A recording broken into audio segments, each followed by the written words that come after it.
Good afternoon, ladies and gentlemen. Thank you very much for online class today. I'm glad to hear your sounds, your voice. I'm glad to meet you online here uh, in order to improve our competence in learning, especially for your major in Islamic studies. I'm happy to be with you, to be accompany you here for English learning discussion. Alhamdulillah senang bisa bergabung dan bisa sharing di sini dengan teman-teman mahasiswa dalam rangka belajar di bulan Ramadan. Ini para kiai di sini banyak. If you are learning in Ramadan month, kalau kalian atau kita belajar di bulan Ramadan, katanya nilai pahalanya berlimpah ruah. Amin. Jadi for women's, untuk ibu-ibu yang katanya tadi are ready for cooking, tunda dulu masaknya, masih lama ya. Berbukanya juga nanti jam 6, nggak akan bisa dimajukan. Setuju Pak, setuju. Ya, let's learn here. Kita mulai diskusi dan belajar bersama, diskusi bersama di sini dalam rangka how to improve our skill, especially for English. Ya, in particular of English competence. Dalam rangka menambah pengetahuan kita di bulan Ramadan, tentu tidak hanya tentang ilmu agama. Tadi alhamdulillah Pak Aap tadi udah selesai ya membahas tentang usul fikih, itu ilmu agama yang hampir sejam lebih tadi menyampaikan materi dan nyambung lagi sekarang dengan ilmu bahasa Inggris. Jangan mengatakan ilmu bahasa Inggris itu bukan ilmu surga ya. English is ilmu neraka gitu, bukan. Bahasa Inggris itu kalau kita kuasai nanti malah bisa membawa kebermanfaatan buat dakwah, apalagi kita yang ingin berdakwah di luar negeri gitu ya. Bagi mereka-mereka yang non muslim yang memang tidak menguasai bahasa Indonesia, you can deliver your speech in English.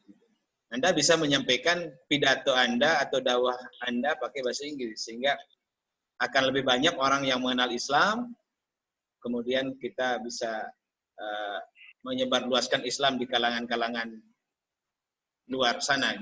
Baik, sudah hampir 10 orang, let's start. Our topic today is how to translate a text. Bagaimana kita coba membedah, belajar bagaimana cara menerjemahkan teks. Sumber teksnya yang kita akan kaji adalah text in journal. How to translate a journal in English, how to translate of reading our textbook in English easily, bagaimana membedah, bagaimana memahami teks, how to comprehend of the text yang berbahasa Inggris, sehingga kita bisa menangkap dan memahami bacaan itu dengan mudah. Ya, kita akan coba diskusi tentang itu, karena ketika kita ingin mendapatkan informasi ilmu pengetahuan yang luas, yang banyak, maka alat yang diperlukan untuk mendapatkan itu adalah, salah satunya adalah bahasa. One of the skill that you need to help you to understand more information, materi apapun adalah salah satunya adalah bahasa. Bahasa Inggris, bahasa Arab, yang paling umum kan bahasa Arab, bahasa Inggris. Bahasa Inggris untuk menggali informasi pengetahuan terkait dengan kajian-kajian keilmuan Islam. Bahasa Inggris untuk menggali, mengkaji kaitannya dengan ilmu-ilmu yang umum, ya. Karena sekarang lot of experts, hundreds of experts write their ideas in English. Ratusan para ilmuwan menulis gagasan-gagasan mereka pakai bahasa Inggris. Nah, sekarang tugas kita bagaimana membaca, memahami gagasan mereka yang mereka sudah tulis, baik dalam bentuk jurnal, makalah, atau buku bahasa Inggris dan kita ingin pelajari gagasan mereka, ilmu mereka, dan disitulah peran bahasa Inggris sangat penting. Oke, gentlemen, I'll start our discussion. Saya akan mulai diskusi saya hari ini dengan showing you this slide. Sorry, salah. Saya akan langsung ke men-share sebuah jurnal, kajian kita berdasarkan jurnal ini. Oke, bentar. Oke.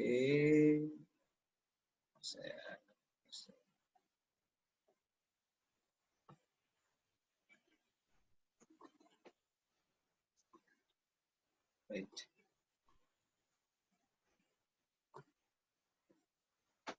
Oke, saya coba buka file saya.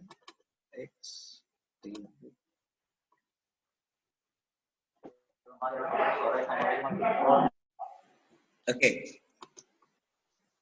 Kita akan bedah, kan materinya ini adalah kajian teks bahasa Inggris gitu ya. We are going to understand of this journal. Kita akan mencoba membedah, memahami jurnal ini, jurnal berbahasa Inggris. Yang judulnya adalah saya baca dulu.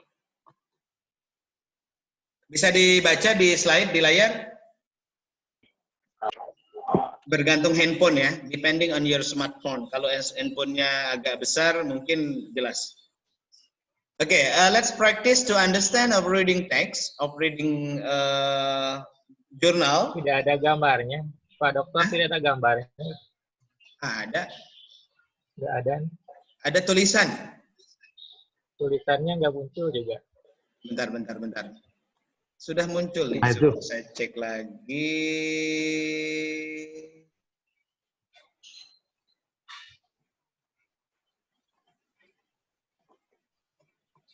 Oke.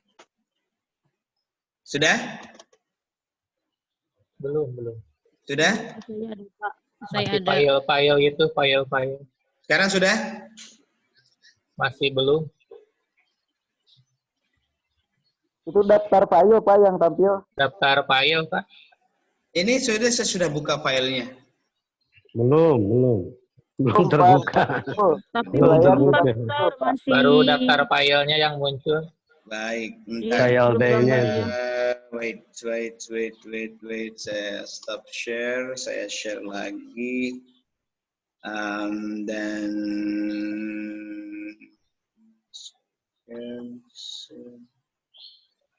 Oh, Pak Baden lagi. Siap.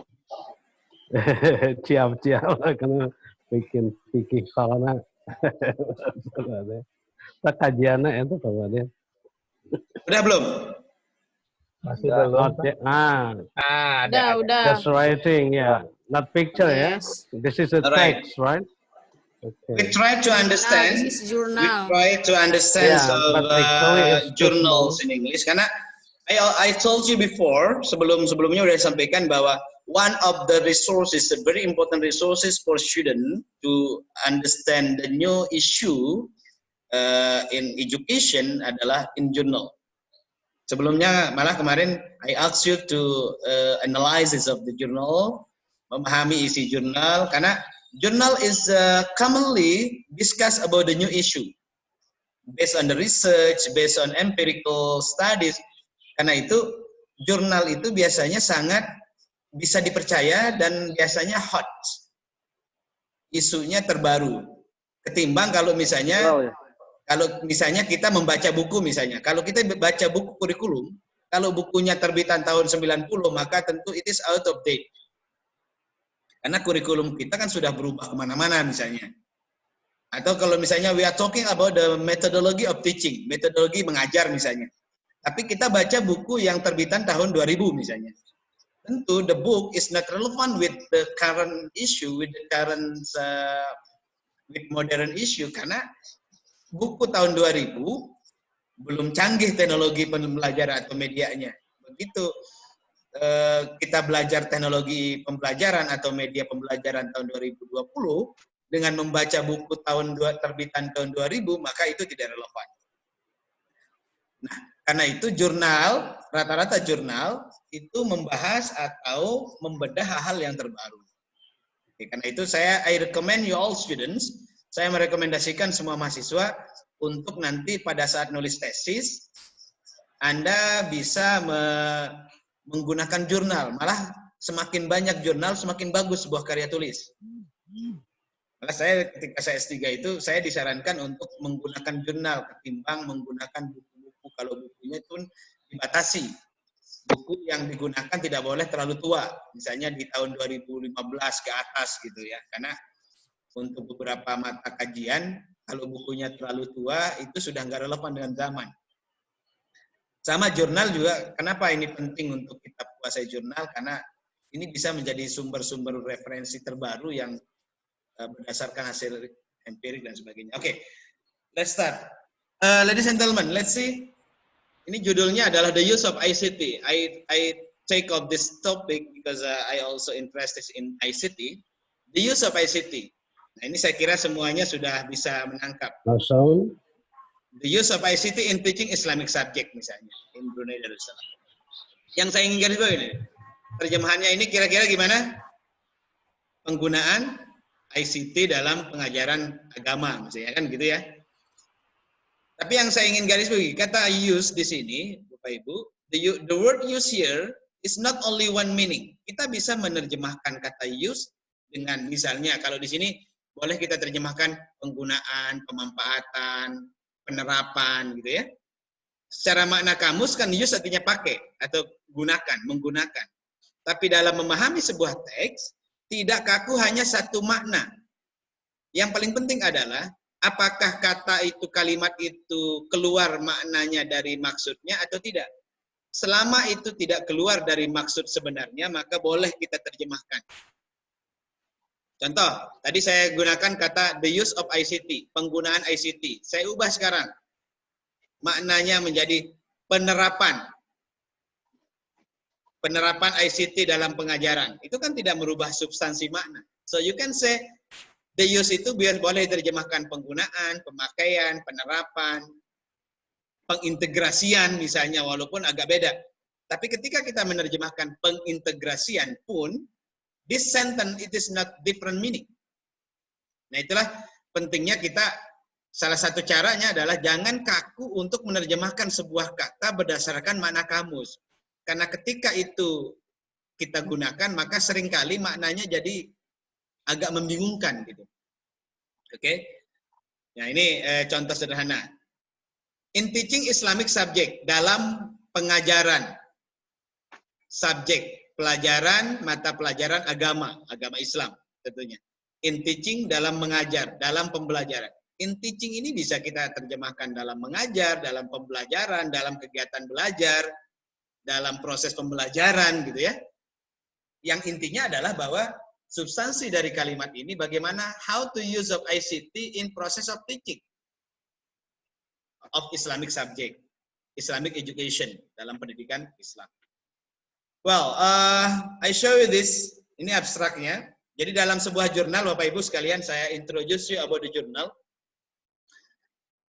Dalam sebuah jurnal, saya ingatkan kembali bahwa nanti sebelum Bapak Ibu ujian sidang tesis, insya Allah tahun 2021, semuanya bisa sidang ujian tesis dan paling tidak awal 2022 sudah bisa menyandang gelar MPD. Akhir 2020. Akhir 2020, Mas, sekarang udah mau akhir nih. 2021 paling telat 2022, insya Allah semua yang ada di room ini saya doakan semua sudah menyandang gelar MPD.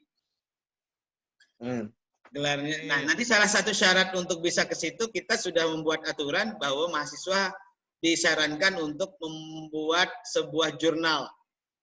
Nah, ini contoh jurnal ya. Kemarin juga Bapak Ibu sudah you try to analyze of journals in English and you had the experience about the journals in English. Saya kira Bapak Ibu sudah punya pengalaman tentang jurnal pakai bahasa Inggris. Karena sebelumnya juga saya sudah minta untuk itu. Look at this, abstrak. Namanya abstrak itu, sebagai informasi, abstrak itu kan ringkasan kalau bahasa kita. Ringkasan dari sebuah karya tulis yang kita buat. Yang namanya ringkasan ya tidak boleh lebih dari 1 lembar. Gitu. Yang abstrak itu atau abstraksi atau al-mukhtasar itu tidak boleh lebih dari 1 lembar. Ini adalah abstrak dari paper atau makalah yang ditulis oleh salah seorang dosen di Universiti Kebangsaan Malaysia, yaitu Muhammad Ishaq. Ya. Mudah-mudahan terbaca jelas ini. This paper examine the use of ICT. Coba kita analisa. Kalau kita sehari-hari memahami makna paper itu kan apa, Bapak Ibu? Sehari-hari ya, yang makna umum paper itu apa? Halo? Kertas. Kertas kan? Kertas ya. Nah, kalau secara umum, paper itu kan dari kelas 1, kelas 2, kelas 3, SMP, SMA, sampai perguruan tinggi, makna umum, the common meaning of paper is kertas. But here, kalau kita terjemahkan paper dengan makna kertas, tentu kurang relevan. Karena konteksnya, we are talking about the scientific writing. So, the meaning of paper in scientific writing is makalah, atau bisa juga karya tulis. Jadi paper di sini mananya adalah karya tulis atau makalah, atau juga bisa diterjemahkan sebagai bahan kajian ilmiah atau tulisan ilmiah, ya seperti itu mana paper di sini. Jadi this paper examine, makalah ini atau penelitian ini boleh ya. Dari paper ini bisa diganti dengan kata study. This paper examine the use of ICT. Coba kita lihat kata examine. Ini saya sekilas saja hanya beberapa. Kata examine, if you check to dictionary, kalau kita cek di kamus, examine itu akan artinya Diperiksa. uji, kan? Makanya examination, exam, kan? Examination. Tapi di sini tentu kurang relevan kalau kata examine itu kita terjemahkan menguji. Kenapa kurang relevan? Nah, kalau kita menerjemahkan,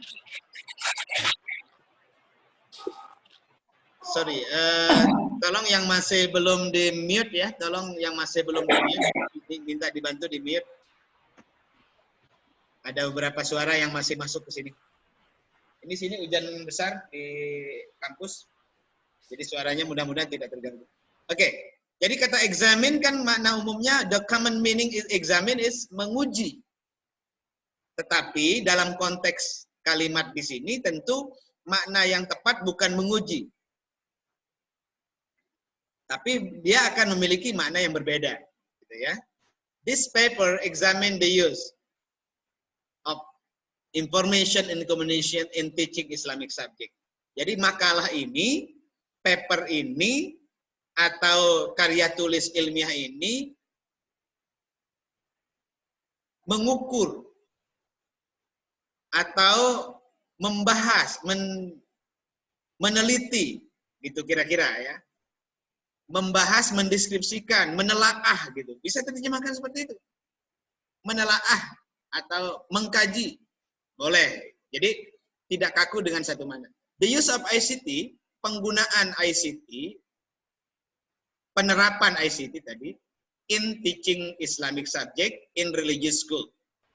Sama dengan tadi dalam mengajar mata pelajaran agama di religious school. Saya sedikit ke sini Bapak Ibu. Religious dengan religion dua hal yang berbeda. Kalau religious is adjective, kalau religion is noun. Apa bedanya? Kalau religious diterjemahkan yang diterjemahkan sifat, kata sifat. Jadi bukan benda. Jadi apa maksud dari kata religious di sini? Berarti religious school artinya sekolah yang bersuasana agama gitu. Yang berkaitan dengan keagamaan. Bisa diterjemahkan begitu? Yang Jadi bernuansa kata bahasa religious, Bernuansa. karena religious itu, the meaning of Mungkin religious is bernuansa ya. subjective. Ya. Bernuansa agama mungkin. bernuansa Iya, keislamian, sekolah yang keislaman bernuansa mungkin. agama, sekolah yang Bernuansa. Iya. jadi kata religious itu memiliki makna yang beberapa makna, tidak bermakna agama sebagai benda, tapi di sini religious meaning is sesuatu yang ada kaitannya dengan agama, kira-kira begitu kalau mau dibedah makna adjektif Pak. Religious. Sehingga kalau kita melihat orang misalnya, orang itu religius banget gitu. Berarti maksudnya apa? Bahwa orang itu memiliki sifat Keilmuan yang agama religi. yang Memiliki Saya sifat Pak. suasana, memiliki sifat yang terkait dengan agama. Misalnya dia pakai janggut panjang, dia suka pakai koko, kita akan bisa memberikan cap, dia religius sekali loh. Cewek itu religius banget gitu karena dia pakai kerudungnya besar, kemudian pakai tutup muka atau apa istilahnya? cadar. Cadar. Nah, itu Mister. kita bisa mengatakan she is religious girl misalnya. Kalau religion, agama, misalnya my religion is Islam gitu. If we say what is your religion, boleh. Tapi nggak boleh kita bilang what is religious. Karena religion means agama in context of noun. Gitu. My religion is Islam. Gitu. Jadi itu bedanya antara religious dengan religion. Oke, saya lanjut ya. Jadi sekolah yang berhubungan dengan agama, yang berkaitan dengan agama, yang bernuansa agama. Jadi ada beberapa makna yang bisa kita sematkan untuk kalimat. And then, beside that, selain itu, nah dalam bahasa Inggris ini namanya apa Pak Sulaiman? Atau Pak, ini banyak guru bahasa Inggris ini.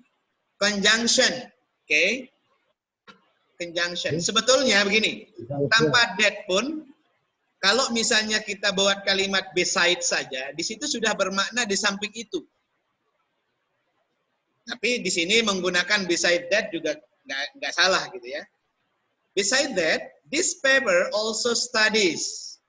Nah, coba saya garis bawahi ini Bapak Ibu. Studies. Commonly, studies mean belajar kan. Kalau misalnya kita belajar bahasa Inggris, studies itu maknanya belajar, mempelajari. But here, in this sentence, the word study means penelitian atau research atau investigation, investigate. Jadi kata study di sini tentu tidak relevan kalau diterjemahkan menjadi belajar. Misalnya, this paper, misalnya kalau kita terjemahkan mempelajari atau belajar. Atau study. This paper also study the IT. Makalah ini juga belajar IT. Kurang pas. Tapi akan pas kalau misalnya kata studies kita terjemahkan mengkaji misalnya. Atau menelaah misalnya. Atau meneliti. Kata study itu memiliki multiple meaning yang bisa kita gunakan ketika kita memahami sebuah teks. Nah, mengapa perlu kita tahu makna kata itu tidak hanya fokus kepada one meaning only? Karena kalau misalnya hanya berpatokan pada only one meaning of the word, nanti akan bingung nanti memahami sebuah kalimat. Sehingga tidak kaku, kita bisa fleksibel lah menggunakan pilihan kata atau diksi yang relevan dengan konteks kalimatnya. Ya, dalam bahasa Inggris kita mengenal banyak sekali kata-kata yang maknanya sama tapi penggunaannya beda misalnya. Oke. Seperti itu. Jadi this paper also studies. Makalah ini juga mengkaji, meneliti gitu misalnya kan. The IT usage. IT tadi ya, ICT maksudnya. In teaching Islamic religious knowledge. Kalau tadi ada istilahnya ini religious knowledge. Religious knowledge itu artinya ilmu pengetahuan keagamaan. Ilmu pengetahuan yang terkait dengan agama Islam maksudnya. Jadi ilmu pengetahuan agama Islam. Jadi disingkat ERK dalam bahasa Inggrisnya. Subjects. Subjek itu Bapak Ibu memiliki makna yang banyak. In different context we'll find of different meaning of the word subject. Subjek bisa bermakna pelaku ya. Ya Pak Sulaiman, halo Pak Sulaiman. Yes, yeah, that's Subject right. mean pelaku. Someone who do something is called subject. Misalnya dalam kalimat ada Yeah. subjek, predikat, objek. Ada speaker, In different meaning, Yeah, subjek sir. juga memiliki makna pelajaran gitu. Jadi kalau dalam konteks pendidikan, if you listen of, you know about the subject, subjek itu bermakna pelajaran. Jadi kalau di sini berarti apa maknanya? Pelajaran pengetahuan agama Islam. Itu kira-kira kalau mau diterjemahkan. In secular school, sekuler. In secular school. Di sekolah sekuler. Apa itu sekuler? Sekuler mean sekolah yang tidak berbasis agama. Atau sekolah umum lah. Itu disebut sebagai public school. Kalau madrasah itu religious school. Kalau sekolah umum yang tidak berbasis agama itu disebut sebagai istilahnya public school or secular school. Non-religious or normal school. Jadi disebut dengan secular. Religious school also noun. Coba Bapak Ibu. Ini ada kata noun. Saya mau nanya dulu kepada Bapak Ibu yang di sini. Kata kerja noun itu artinya apa? What meaning of noun here? Halo? Hello? Oke, apa makna dari kata noun di sini? Kata benda Kata mungkin. kerja, kata benda. Maknanya apa? Maknanya apa? Sekolah yang selain Islam mungkin. Noun, It ini is ada kata noun. Bukan. Tahun Dikenal. Diketahui Adjective. atau dikenal. Makna kata noun saja dulu. Now tahu. Tahu kan? Asal katanya kan noun. Iya. Kalau dalam bahasa Noun, Inggris, iya, noun ini noun, kan ya. bentuk ketiga. Noun. Oke, ini saya perlu sampaikan karena banyak sekali kita temukan jenis ini dalam sebuah teks. If you find the past participle, kalau Bapak Ibu menemukan kata kerja ketiga di dalam sebuah kalimat, itu fungsinya ada kemungkinan ada dua. Kan noun ini kan bentuk ketiga dari now ya, now, new noun. Tapi hati-hati membacanya Bapak Ibu, jangan membaca k-nya secara jelas. Noun. Jadi k-nya itu tidak jelas dibacanya. Jadi dibacanya noun. K-nya seolah-olah nggak ada, Noun. missing. Noun. Jangan dibaca I don't know gitu ya. Kan ada yang itu ya. Do you know what is meaning? No. Bukan do you know, tapi do you know. Noun. Noun. Jadi kata Hanya dengan kita. Jadi kata noun di sini apabila menemukan sebuah kata kerja, this is the verb, Bapak Ibu. Past participle atau kata kerja ketiga dalam sebuah kalimat, maknanya ada dua. Yang pertama, dia bisa bermakna pasif. Yang kedua, dia bisa bermakna present perfect atau past perfect tense. Bergantung nanti kalimat sebelumnya.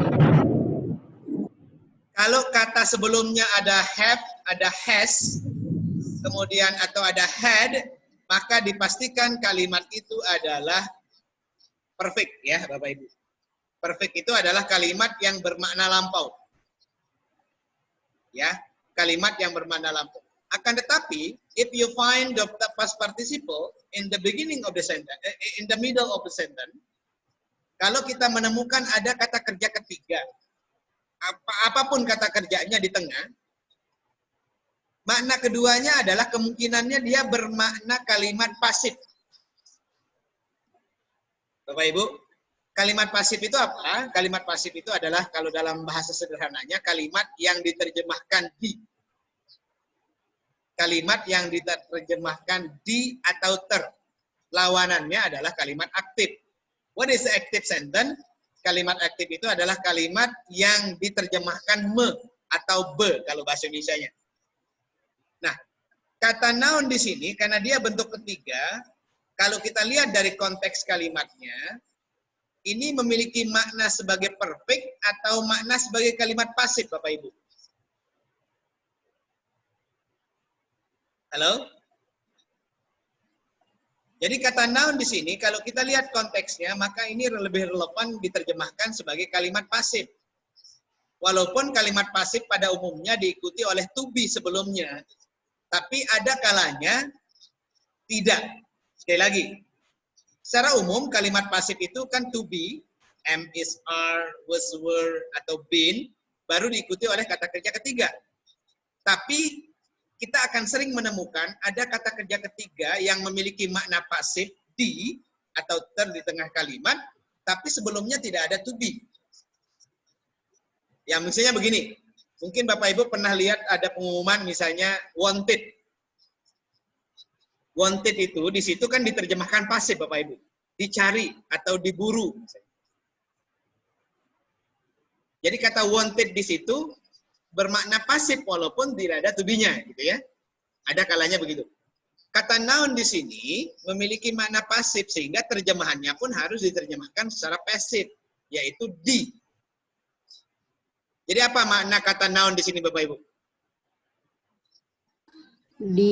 Dikenal, diketahui. Kan gitu ya. Tadi kan artinya mengetahui atau mengenal kan. Nah, berarti ketika kita terjemahkan pasif, maka terjemahannya diketahui. Ya kan? Atau dikenal. Jadi kalimatnya menjadi begini.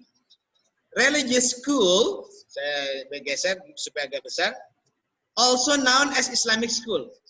Sekolah yang berbasis bernuansa agama dikenal juga gitu ya, atau disebut juga gitu as sebagai Islamic school, sekolah Islam, sekolah yang bernuansa Islami. Oke, jadi Islamic itu kata sifat Bapak Ibu. Islamic itu adalah segala sesuatu yang berkaitan dengan Islam, itu Islamic.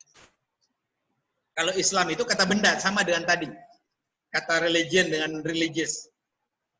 Jadi kalau Islam itu, agama Islam itu kata benda. Kalau Islamic, segala sesuatu yang berkaitan dengan Islam. Makanya ada istilah Islamic school. Jadi sekolah yang berkaitan dengan Islam. Bukan Islam school gitu ya. Bukan Islamic school, tapi harus Islamic school. Makanya ada Islamic boarding school. Sekolah berasrama yang bernuansa Islam. Jadi dikenal sebagai sekolah Islam are managed. Nah ini Bapak Ibu lagi. Kita ketemu lagi kalimat pasif. Apa kira-kira mananya nih? Di Islamic Center gitu. Are managed. Coba lihat. Are managed artinya apa? Dikelola. Oke. Dikelola, Mister. Karena ini adalah kalimat pasif. Bagaimana kita tahu kalimat pasif? Kita perhatikan. Kalimat pasif umumnya diikuti oleh to be. Ini to be-nya. Kemudian diikuti oleh kata kerja ketiga. Dan umumnya, walaupun tidak selalu, ada kata by atau s di ujungnya. By itu, apabila ada by di situ, menunjukkan bahwa kalimat sebelumnya umumnya adalah pasif. To be-nya are, manage, ya, manage-nya adalah kata kerja. Sehingga terjemahan bebasnya adalah dikenal sebagai sekolah yang bernuansa Islam, dikelola by, dikelola, nah, dikelola oleh siapa? The Ministry of Religious Affairs. Ministry artinya apa? Maaf, Mister, geser itunya. Religious, bernuansa keagamaan, affair, urusan. Jadi kalau diterjemahkan bebas, Bapak Ibu, ini. By the Ministry of Kementerian Urusan Agama, gitu ya kalau bahasa. Kata affair itu Mister, bermakna tulisannya urusan. bisa sedikit digeser, nggak kelihatan. Oh ya, saya geser dulu.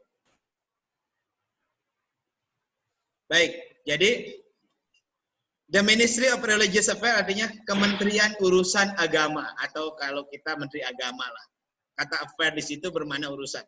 While, nah while ini adalah conjunction juga Bapak Ibu, kata hubung. Sementara itu atau sedangkan itu terjemahan bebasnya. Secular school, sekolah sekuler atau sekolah yang non-Islami tadi are, nah, sama ini juga kalimat pasif. Are managed by Ministry of Education. Artinya apa? Dikelola oleh Kementerian Pendidikan. Pendidikan. Jadi penerjemahannya seperti Agak itu. Jadi ada the Ministry of Education and other private organization. Kementerian Pendidikan dan organisasi swasta atau lembaga non pemerintahan gitu ya, kalau bahasa kita mungkin LSM. Jadi managed by the Ministry of Education and private organization dan organisasi swasta. Oke, yang mengelolanya. However, nah ini seringkali kita temukan kata ini Bapak Ibu. What meaning of however? Mister jangan di zoom mending. Jadi gak kelihatan kebacanya. Nah gitu udah. Oh gitu. Oke. Iya. However ini apa? Meskipun demikian, Meskipun demikian, bisa bermakna meskipun demikian, walaupun begitu, namun demikian, akan tetapi gitu ya. Jadi mananya bisa. ya, However kata itu yang adalah sama conjunction. saja. Conjunction yang berfungsi untuk yang sifatnya kontrastif ya, for contrastive. Namun demikian, the curriculum of Islamic education, Islamic and IRK tadi, Islamic Religious Knowledge itu, are controlled by, nah ini, ketemu lagi yang kalimat pasif Bapak Ibu. Kurikulum dari sekolah Islam dan sekolah dan mata pelajaran ilmu pengetahuan Islam are controlled. Artinya diawasi. dikontrol, diawasi, Bisa diterjemahkan dikontrol, diawasi, dikendalikan gitu ya, boleh. Yang penting gini, yang penting dalam memahami sebuah kata itu tidak keluar dari maksud utamanya, boleh menggunakan pilihan kata yang berbeda. Tadi misalnya kontrol, diawasi, dikendalikan gitu juga boleh kan? dikelola. By the Ministry of Religious Affairs, oleh Kementerian Urusan Agama. In 28 tahun 2008 the Ministry of Education introduce. Coba lihat Bapak Ibu, kata ini diterjemahkan aktif atau pasif? Hati-hati. Pasif. Kalau kata introduce di situ kira-kira diterjemahkan pasif atau aktif? Pasif maybe. Salah dalam memahami makna apakah pasif atau aktif itu akan memiliki makna yang salah, keliru. Ya. Kalau kita terjemahkan